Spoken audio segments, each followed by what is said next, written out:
విశ్వాస నేను ఒక పదం పెద్ద పదం వాడదలుచుకున్న. తెలంగాణ ప్రజలకు విశ్వసించిర్రనే విశ్వాసఘాతకునిగా మిగిలిపోయిండు.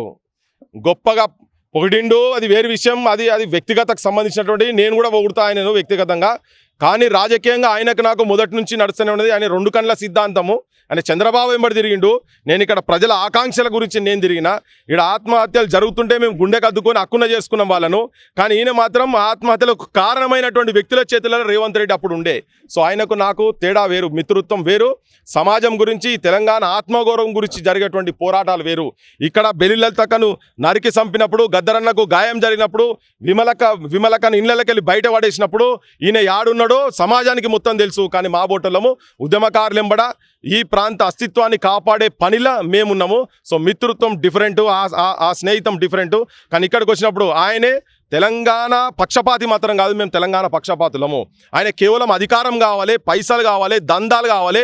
ఇలా నా బోటోలోనే నువ్వు అరెస్ట్ చేయించగలిగినావు అంటే నువ్వు నిన్న డీజీపీని కలిసిన తర్వాతనే ఇవన్నీ పరిణామాలు స్టార్ట్ అయినాయి. ఇప్పుడు నేనైతే ఎక్కడనైతే దీనికైతే నేను ఈ బంద్ గురించి ఎక్కడ మాట్లాడలేను. నేను ఏం మాట్లాడలే. నేను గత 3-4 రోజుల ముందు నుంచి ఈవెన్ మేధావులను కూర్చోబెట్టినప్పుడు కూడా దీని పరిష్కార మార్గం ఏందని మాట్లాడిన చాలామందిని కూర్చోబెట్టి నేను ఆ దిశలో పోతుంటే ఈయన నన్ను అరెస్ట్ చేయించి, అంటే ఏమనుకుంటున్నా ఆయన అసలు, అంటే నేను అరెస్టులు చేస్తే పృథ్వీరాజ్ అంటాడు బెండ్ అవుతారు అనుకుంటున్నా. అంత లేదు. అదే నన్ను ఆయన తెలుసు, నేను భయపడను.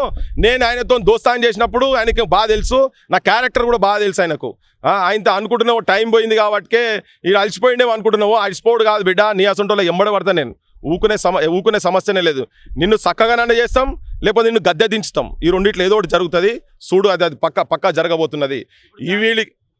వీటికి అంటే ఇటువంటి వాటికి ఇటువంటి కాదు, దీనికన్నా తాతలు నా మీద ఒత్తిడి జరిగింది. అది ఆయనకు కూడా తెలుసు, ముఖ్యమంత్రి కూడా తెలుసు.